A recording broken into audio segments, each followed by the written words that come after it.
बिस्मिल्लाहिर्रहमानिर्रहीम। अस्सलाम वालेकुम नाज़रीन, आप यूट्यूब चैनल देख रहे हैं। मैं इमरान खान हूँ। नाज़रीन, आज़ाद कश्मीर में दवाइयों की, खुराक की और तेल की किल्लत हो रही है। इस हवाले से एक वीडियो है, मैंने अभी देखी। मैं वो वीडियो आपको भी दिखाता हूँ, आपके साथ शेयर करता हूँ। आप देखें, आपको आइडिया हो जाएगा किस तरीके से ज़्यादती की जा रही है आज़ाद कश्मीर में।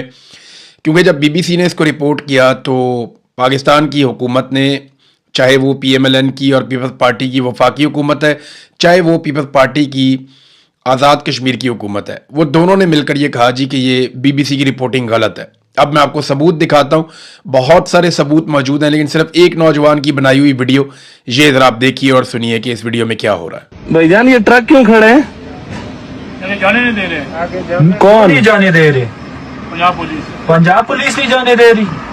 क्या कह रहे हैं?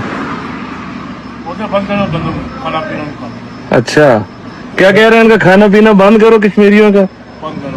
ओहो भाई, ये अभी हम मरी से जा रहे हैं मुजफ्फराबाद की तरफ।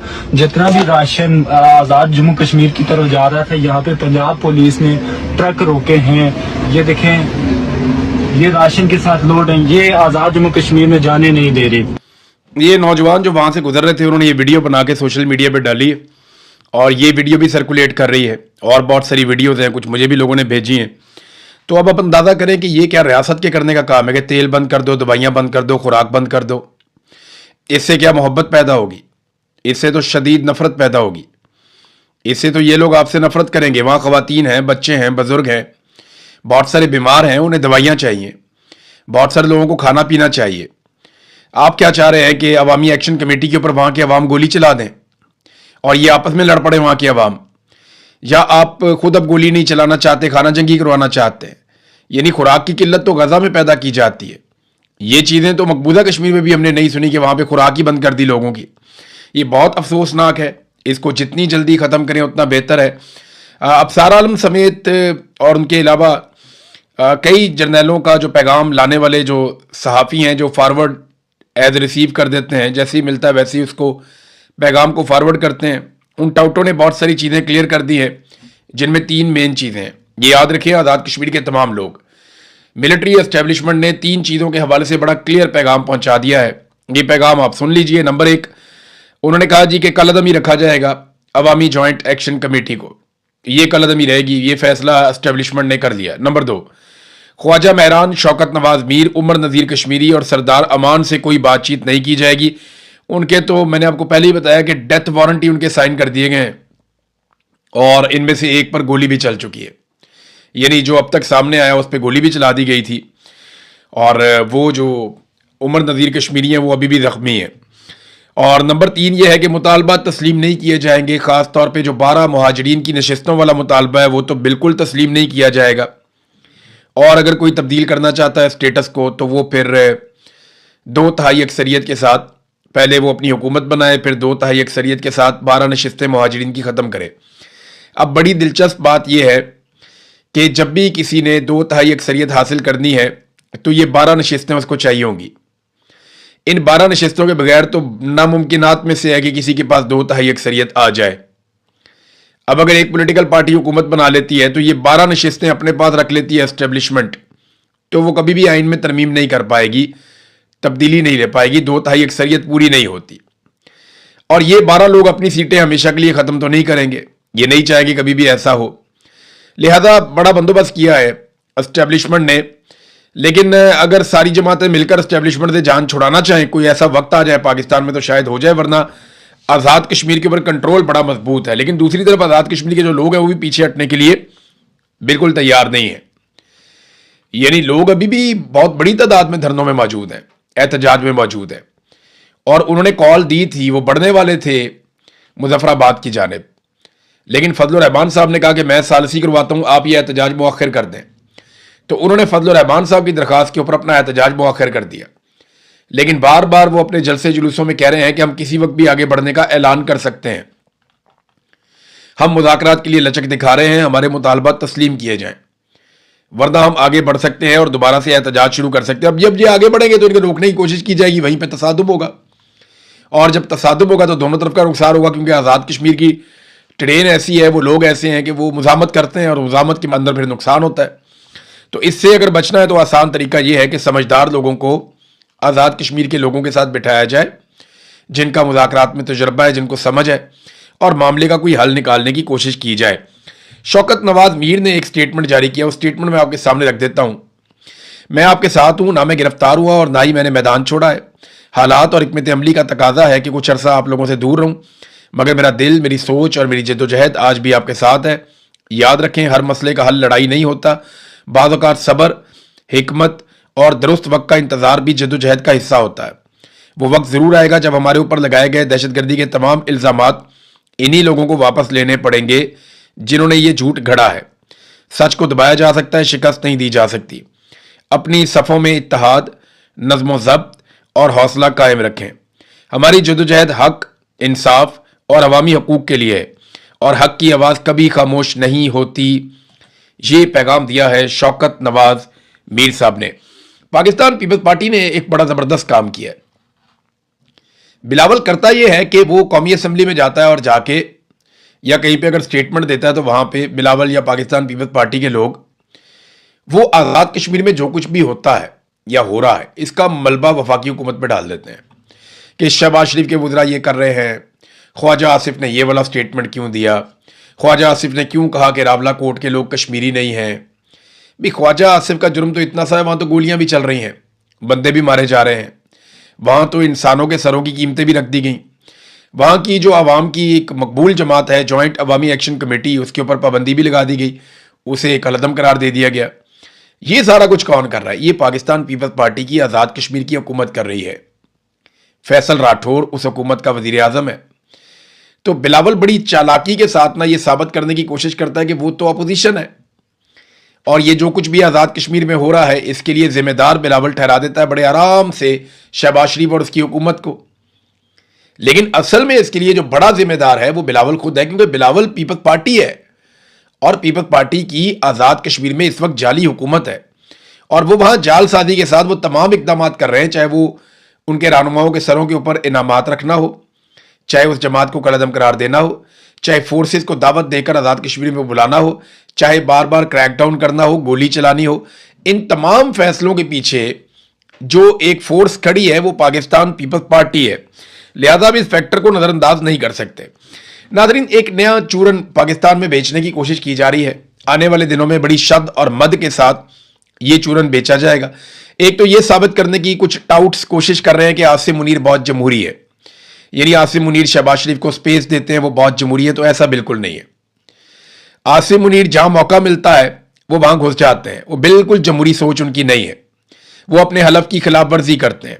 अगर वो हलफ की पासदारी करते तो वो कभी भी डिप्लोमेसी के अंदर रोल प्ले ना करते। हलफ की पासदारी करते तो पूरा इलेक्शन चोरी ना करते। हलफ की पासदारी करते तो सियासी मामलात में मुदाखलत ना करते, एक्सटेंशन और इस्तिस्ना जैसी खुराफात के अंदर ना पड़ते। हलफ की अगर वो खिलाफ वर्जी ना करते तो इतनी सारी जबरी गुमशुदगियां ना करते, सहाफ़ियों को, शायरों को और वकला को और पता नहीं किस किस को, इवन पार्लियामेंटेरियंस तक को उन्होंने अगवा करवाया। ये सारा कुछ वो कभी ना करते अगर वो हलफ की पासदारी करते और उनके अंदर एक जमहूरी सोच मौजूद होती। तो एक तो नया चूरन ये है कि जनाब वो बहुत जमहूरी है। दूसरा एक नया चूरन जो है वो बेचा जा रहा है कि इसराइल कहीं आसिम मुनीर साहब को कत्ल करना चाहता है। यानी ये अब खबरें चलना शुरू हो गई हैं, हल्की हल्की इसके ऊपर लोगों ने बातचीत शुरू कर दी है। बाहर से भी एक दो सोर्सेज हैं जिनसे खबर दिलवा दी गई है कि जनाब इसराइल आसिम मुनीर को कत्ल करना चाहता है और उसके लिए कोई बड़ा बारीक वारदात हो रही है। नहीं, ऐसा नहीं है।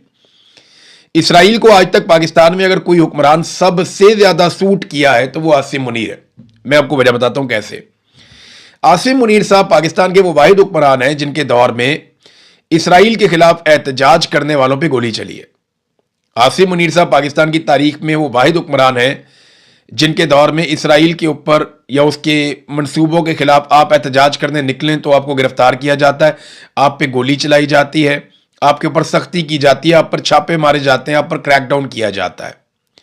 पहली मरतबा ऐसा हुआ कि आप फलस्तीन का झंडा पाकिस्तान में नहीं उठा सकते, आप जब उठाएंगे तो उसके ऊपर रद्द अमल आएगा। यह सिर्फ आसिम मुनीर साहब के दौर में हुआ। आप फलस्तीनियों के हक में अगर निकलना चाहें तो आपको कुचल दिया जाएगा। ये सिर्फ आसिम मुनीर साहब के दौर में हुआ। तो इसराइल के अखबारात भी ये लिखते रहे हैं, बहुत सारे लोग ये तज्जिया भी करते रहे हैं कि आसिम मुनीर साहब ज़्यादा फ्लेक्सिबल हैं इसराइल के मामले में पाकिस्तान के बाकी हुक्मरानों की निस्बत, और उन्होंने जो डिलीवर किया है वो इससे पहले कोई नहीं कर पाया। यानी अब आप इसराइल के खिलाफ एहतजाज नहीं कर सकते, आप फलस्तीन के हक में नहीं निकल सकते, हत्ता कि आप फलस्तीन का झंडा भी नहीं उठा सकते। आपको कुट पड़ेगी या आपको गिरफ्तार कर लिया जाएगा, जबरी तौर पर लापता भी कर सकते हैं और कत्ल भी कर सकते हैं। पाकिस्तान में ये सब कुछ हुआ। तो ये जो नया चूरन बेचा गया कि जनाब आसिम मुनीर साहब को इसराइल कत्ल करना चाहता है, मेरे ख्याल में ये गलत है। जो दुरुस्त चीज़ है वो ये है कि जितनी जल्दी आसिम मुनीर साहब खुद को इन सियासी मामलात से अलग कर लेंगे ना, अपने आप को और अपने इदारे को इन सियासी मामलात से जितना दूर ले जा सकते हैं, जितनी जल्दी ले जाएंगे उतना पाकिस्तान के लिए बेहतर है। वरना ये काम होना तो ज़रूर है, आज नहीं तो कल हो जाएगा, लेकिन इसमें नुकसान काफ़ी ज़्यादा हो जाएगा। नाज़रीन, नेतन्याहू के लिए बड़ी मुसीबत बन गई है और नेतन्याहू पर अदालत में केसेस है। नंबर एक, देखें वो बहुत सारी चीज़ें इकट्ठी होकर आ गई। नंबर एक, उस पर अदालत के अंदर केसेस चल रहे हैं और वो बिल्कुल आखिरी मराहिल में दाखिल हो चुके हैं। नंबर दो, ईरान से बदतरीन शिकस्त हो चुकी है, क्योंकि इस रीजन में एक ही मुल्क था जिसने टक्कर देनी थी इसराइल को, और उन्हीं के लिए तैयारी थी इसराइल की सारी। और वो ये हमेशा से बताते थे कि ईरान से हम बहुत ताकतवर हैं, लेकिन ईरान ने जिस तरह मुकाबला किया वो शिकस्त अब नेतन्याहू के खाते पड़ गई। नंबर तीन, ट्रंप का रवैया काफी बदलता जा रहा है। ट्रंप जो है वो ईरान के साथ जो डील है उसको ज्यादा इंपॉर्टेंस दे रहे हैं नेतन्याहू से ताल्लुकात से भी। यानी जो नेतन्याहू से ताल्लुकात हैं उससे ज्यादा ट्रंप इंपॉर्टेंस दे रहे हैं ईरान के साथ जो मुआहदा हो रहा है उसको। तो ये भी एक नेतन्याहू के लिए बहुत परेशानी वाली बात है और सियासी नाकामी है बहुत बड़े पैमाने पर कि अब अगर इलेक्शन होते हैं तो नेतन्याहू की पोजीशन बड़ी कमजोर हो सकती है। नाज़रीन, डोनाल्ड ट्रंप के लिए भी जो मिनाब स्कूल वाला इंसिडेंट है वो एक मुसीबत बन गया, क्योंकि वहां पे 168 तालिबात जाँ बहक हुई थी मिनाब स्कूल वाले वाक़े में। अब डोनाल्ड ट्रंप से ये सवालात पूछे जाते हैं तो उनके पास जवाब कोई नहीं होता। तो इस मरतबा डोनाल्ड ट्रंप ने जो जवाब दिया वो बड़ा घुमा घुमा के जवाब दिया। उसने हर तरह से बचने की कोशिश की, जनाब मैं नहीं जानता कौन जिम्मेदार है, इसका तो तयन होना बाकी है, मैंने भी रिपोर्ट देखी नहीं है, हवा में बहुत सारे मिसाइल थे, सब लोग मिसाइल चला रहे थे, पता नहीं किसका मिसाइल जाकर लग गया, मुझे नहीं लगता कि वो अमेरिका का मिसाइल था जो जाकर स्कूल के अंदर लगा। देखिए, ये रिस्पॉन्सिबिलिटी किसी को तो लेनी पड़ेगी। ईरान ने इसकी मुकम्मल तहकीकात करवाई है और आलमी इदारों को उसने ऑफर भी किया कि जो आकर देखना चाहता है, जो चाहिए हम देते हैं। अब मिनाब स्कूल के अंदर 168 बच्चियां शहीद हुई हैं। ये इतना बड़ा इंसिडेंट है कि इसने पूरी दुनिया को हिलाकर रख दिया है। आज अगर डोनाल्ड ट्रंप इक्तदार में है तो शायद उसके खिलाफ कुछ ना हो सके, लेकिन कल जब डोनाल्ड ट्रंप इक्तदार में नहीं होगा तो उसे इस चीज का सामना तो करना पड़ेगा, क्योंकि उसके फैसले के बाद यह अटैक किया गया और आर्मी चीफ तो हटा दिया गया है। जिसके दौर में यह अटैक हुआ था वो तो डोनाल्ड ट्रंप की हुकूमत ने, उसके वजीर दिफा ने, पीट हेग्सेट ने खुद ही आर्मी चीफ हटा दिया, 10 के करीब जर्नैल और भी हटा दिए। तो पीट हेग्सेट जो है वो एक के बाद एक जर्नैल अमेरिका में तब्दील कर देता है, वो पूछता भी नहीं है उससे कितना ताकतवर है अमेरिका का वजीर दिफा। और एक हमारा वजीर दिफा है जिसकी ये हैसियत है कि उसको कोई भी फ़ोन करके डांट देता है और उससे ट्वीट डिलीट करवा देता है। ये बड़ा अनफॉर्चुनेट है। वजीर दिफा की इतना थोड़ा बहुत हौसला हिम्मत तो होनी चाहिए, लेकिन पाकिस्तान में ऐसा सच है नहीं। नादरीन, मिनाब स्कूल का वाकया जो है वो अब डोनाल्ड ट्रंप के सामने आस्ता आस्ता आना शुरू हो गया। चंद चीज़ें जिनका डोनाल्ड ट्रंप को आने वाले इंतखाबात में सामना करना पड़ेगा, क्योंकि मिड टर्म इलेक्शन नवंबर में अमेरिका में आएंगे। अगर डोनाल्ड ट्रंप ये इलेक्शन हार जाता है तो उसके पास अक्सरियत नहीं रहेगी, फिर डोनाल्ड ट्रंप को इम्पीच किया जाएगा। ये डोनाल्ड ट्रंप खुद कह चुके हैं कि अगर मैं मिड टर्म इलेक्शन हार गया तो 100% मुझे इम्पीच किया जाएगा। और अगर डोनाल्ड ट्रंप को इम्पीच किया जाता है या उसका मुआखजा किया जाता है तो रवायत तो यही है कि डोनाल्ड ट्रंप को पीछे हटना पड़ेगा। अब देखते हैं डोनाल्ड ट्रंप रवायत पूरी करते हैं या कंटिन्यू करते हैं, लेकिन वो एक इंतहाई कमजोर सदर होगा जो किसी किस्म की कोई कानून साजी नहीं कर पाएगा, किसी किस्म का कोई फैसला नहीं कर पाएगा अगर वो नवंबर का इलेक्शन हार जाता है। तो ये डोनाल्ड ट्रंप की इस वक्त सिचुएशन है। डोनाल्ड ट्रंप को जो सामना करना पड़ेगा, नंबर एक तो वो एप्स्टीन फाइल, ये सारा मामला, अभी फाइलें तैयार हैं, एक एक चीज निकाली गई है, एक एक चीज की वीडियोस और डॉक्यूमेंट्रीज बन रही हैं और ये तमाम चीजें तैयार हो जाएंगी अगस्त और सितंबर तक। सितंबर अक्टूबर में ये पूरी कंपेन एक लॉन्च की जाएगी और नवंबर में डोनाल्ड ट्रंप को इलेक्शन में शिकस्त दे दी जाएगी। जो प्लानिंग है डोनाल्ड ट्रंप के मुखालिफिन की वो है। तो एक तो एप्स्टीन फाइल का मामला है, दूसरा डोनाल्ड ट्रंप ने जो ईरान के साथ लड़ाई लड़ी, बेवकूफाना किस्म की एक शिकस्त अमेरिका को दिलवाई, अमेरिका के तमाम फौजी अड्डों को बहुत बड़ा नुकसान पहुंचा। अब वो कह रहे हैं कि 87 अरब डॉलर, 87 बिलियन US डॉलर्स वो दिए जाएं, वो कांग्रेस हवाले करे, पेंटागन के, ताकि वो अपना नुकसान पूरा करें। अब ये भी डोनाल्ड ट्रंप ने ही कहा और बाकायदा पेंटागन ने इसकी डिमांड भी की।